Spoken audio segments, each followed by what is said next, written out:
let's start with the nailless nail knot. So you join the two lines together with the leader portion coming in on the left, and you make a simple loop like this. From there, you hold the fly line out straight, and you take your tag end through the back and forward 3 times, like you'll see here. Each wrap, I'm using my middle finger as it comes through to slowly push it underneath my thumb on the left and forefinger, just to hold those wraps tight. This is important here. This is probably the most important step. As the wraps are happening and they're ready to go, you pull both left and right directions evenly at the same time, and you'll see the line twist a bit and form the uniform knots. Before you pull super tight, just slide this section of wraps close to the fly line, leave some tag on both ends, and simply pull tight right and left. Make sure you're pulling at the same time, the same amount of pressure. From there, your line's ready to snip.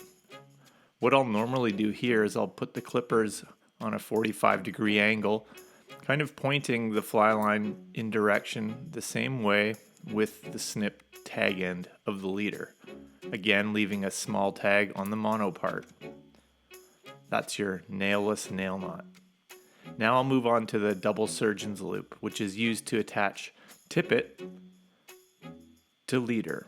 I always run the leader in my left hand and my tippet in the right. So all you do is you join the two lines together and overlap. I like to overlap about 4 inches. Then you have the two lines that join and crossed in the middle. This is where you want to add a slight twist, which you'll see here, and then create your loop with the two in the middle. There's your loop. So on your right end, you'll have a short tag, which is your leader, and the longer tag, which is your tippet. Just run them both through the loop twice. Then at this point, I'll add spit to where all the wraps are gathered along the bottom half. And what that does is that just stops friction when you're pulling tight like this. So pull tight evenly, and then pull tight with the two main lines, not the tippets. Tippet tags.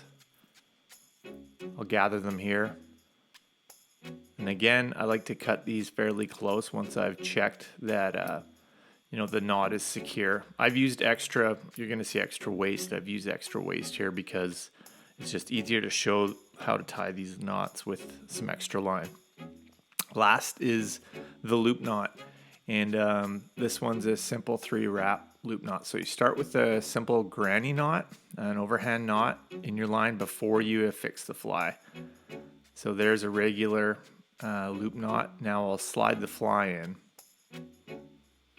The key here is keeping the fly fairly close to that loop knot, and that will dictate the size of the actual loop itself. If it's too far back, like where it is here, it'll be large. So you slide it in fairly close and then shrink your loop size.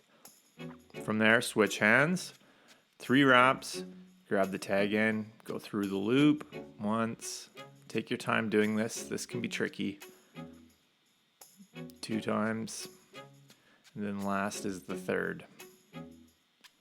Once you have that gathered, again, hold the fly and then pinch the 2 lines in your right and pull together. And that's your loop knot. Again, this one, once you know it's secure, you want to make sure that you've grabbed the tag end and you trim that fairly close. Try not to trim them right at the knot. And there you have it. That's the loop knot. Well, I hope you enjoyed these 3 stillwater fly fishing knots that I use consistently, and hopefully it helps your game better out there. Thanks for tuning in.